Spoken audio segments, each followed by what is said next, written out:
Hola, ¿qué tal? Muy buenas noches. Me da mucho gusto volver a encontrarnos en un nuevo video. El mundo está lleno de cada cosa, cosas que muchos de nosotros pensamos que solo pasan en las películas de terror o en cuentos de ficción, pero varias veces los humanos han demostrado que la realidad supera la ficción. Navegando por internet encontré un caso tan horrible, pero a la vez sorprendente. Es increíble cuántas personas enfermas y retorcidas hay en el mundo, haciendo actos tan repugnantes, pensando cada atrocidad y... no sé ustedes, pero a mí me da miedo pensar que estas personas no son sacadas de cuentos e historias, sino que están aquí, ocupando un lugar en el mundo, como la siguiente persona de la que vamos a hablar a continuación. Bienvenidos, tenemos nueva historia. Issei Sagawa, una persona como cualquier otro. Nació en la ciudad de Kobe, en Japón. A simple vista, se ve una persona normal y con una vida normal. Y así fue. En sus primeros años, de hecho Issei era un buen alumno en la escuela. Y se llegó a decir que él era muy tranquilo. Parecía que no le hacía daño a nadie. Tanto era el brillo de este joven que en secundaria desarrolló un interés por la literatura y se reveló como un joven talentoso y brillante para escribir. Lo curioso de Issei es que también, en esta etapa en secundaria, también empezó a aflorar sus deseos ocultos y macabros de... bueno, gusto por la carne. Sí, aquel joven tranquilo y talentoso, por dentro tenía una gran curiosidad por el canibalismo. Pero bueno, ¿cómo sucede esto? Resulta que en la escuela, Issei veía el muslo de sus profesores, sintiendo así curiosidad por probar la carne humana. Y no solo eso, este joven tenía en su mente otros deseos anómalos. Uno de ellos es tener sexo con animales, tanto así que llegó a mantener relaciones con su perro. De por sí ya sus pensamientos eran retorcidos, pero lo peor aún no venía. Resulta que durante sus estudios en la universidad, Issei conoció a una profesora alemana de 35 años, que para él la consideraba la mujer perfecta. Issei estaba fascinado con ella. Se obsesionó tanto con ella que una noche fue hasta su casa y se coló por la ventana de la habitación. Issei trató de golpear a la maestra para así dejarla inconsciente y probar su carne, pero el golpe no fue tan duro. La maestra se despertó, logrando recuperarse lo suficiente para llamar a la policía. La policía lo llevó a prisión, pero luego de un tiempo logró salir, ya que no hubo cargos, gracias a su padre, que sobornó a la policía y a la maestra. En 1981, Issei se mudó a Francia, donde comenzó a estudiar una maestría en literatura inglesa, pero en su paso en la universidad conoció a la que después de un tiempo iba a ser su víctima. René Hartevelt, un estudiante de 25 años que cautivó profundamente el japonés. Issei intentó varias veces hablar con René, pero luego de varios intentos fallidos, por fin logró tener una cita con René, quedando encantado con ella hasta el punto de desarrollar una obsesión por la joven. Después de unos días, Issei y René volvieron a tener otra cita, pero la cosa no terminó nada bien, al menos para la estudiante. El 11 de enero de 1981, René fue al apartamento de Issei por una cena. Tomaron té, y luego el japonés le dio un libro de poemas para que René lo leyera en voz alta. Mientras tanto, Issei fue a su armario a buscar un rifle y le dio a la joven, causando la muerte inmediata. Al principio Issei había quedado en shock por tanta sangre, pero después, los deseos de probar carne volvieron y comenzó a devorar a la joven. Primero, inició con sus glúteos. Según él, era la parte más suave y deliciosa. Y, no siendo suficiente atrocidad, Issei sacó fotos del cadáver. Y, bueno, tuvo sexo con él.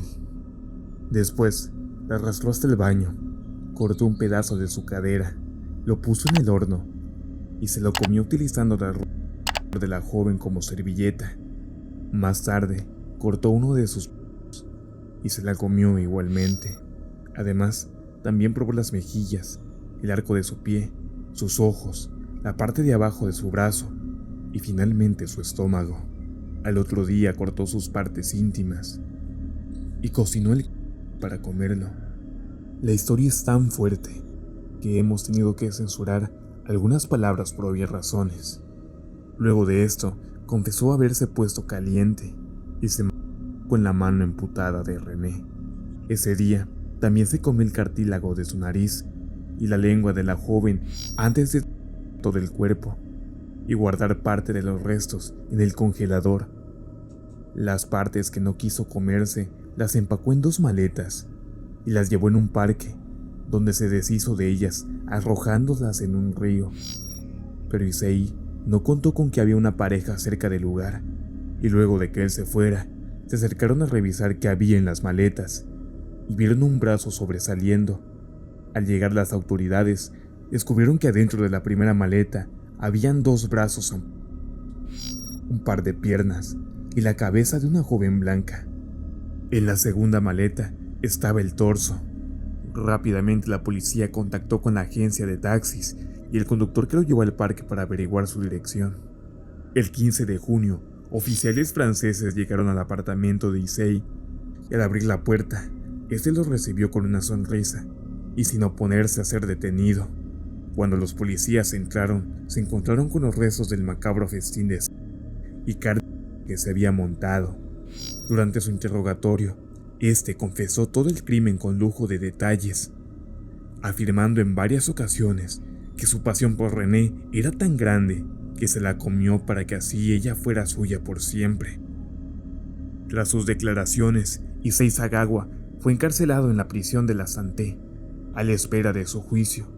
Durante los análisis psicológicos a los que fue sometido determinaron que era un demente, y no fue preso, sino a un psiquiátrico.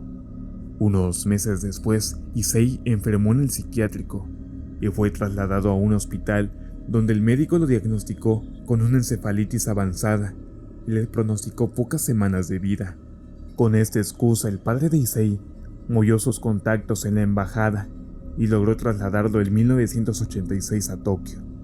Luego de 13 meses en el psiquiátrico de Japón, Sagawa fue liberado y exonerado de sus cargos debido a la burocracia por parte del tribunal francés y nipón.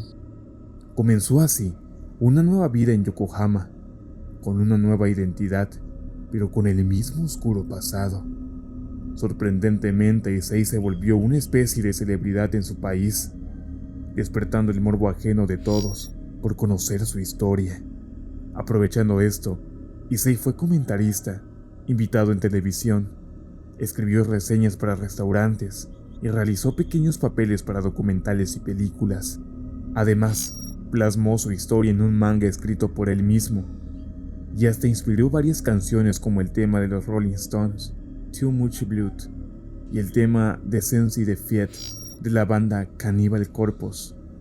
En 1992, Sagawa también apareció en la película japonesa La Habitación, donde hizo el papel de un bellaurista sadosexual, admitiendo duramente en una entrevista tener todavía fantasías caníbales, pero asegurando que ya no deseaba llevarlas a cabo. En 2010 se estrenó un documental llamado Entrevista con un caníbal, donde Issei narra su crimen con detalles igual de macabros que en su confesión a la policía cuando fue interrogado. En estos años también realizó pinturas y escribió un libro sobre el asesino en serie de niños de Kobe. Según él, ya era todo un artista famoso. En 2016, la dramaturga y directora española Angélica Lidl estrenó su obra ¿Qué haré yo con esta espada?, también inspirada en él, en el atentado del Teatro Bataclan en París. En 2017 se estrenó un nuevo documental sobre su caso, titulado Cannibal. Este fue duramente criticado por ser considerado inmoral y repugnante. Además, para muchos, fue una falta de respeto hacia la joven René Hartevelt y su familia. Issei Sagawa pasó sus últimos años al cuidado de su hermano menor hasta que murió en Tokio el 24 de noviembre del 2022 a la edad de 73 años a causa de una neumonía. Si te gustan las historias de terror y más videos como este, sígueme y apóyame con un like. Eso me ayuda y me anima a crear más contenido. Te recomiendo estos 2 videos. Nos vemos en el siguiente video.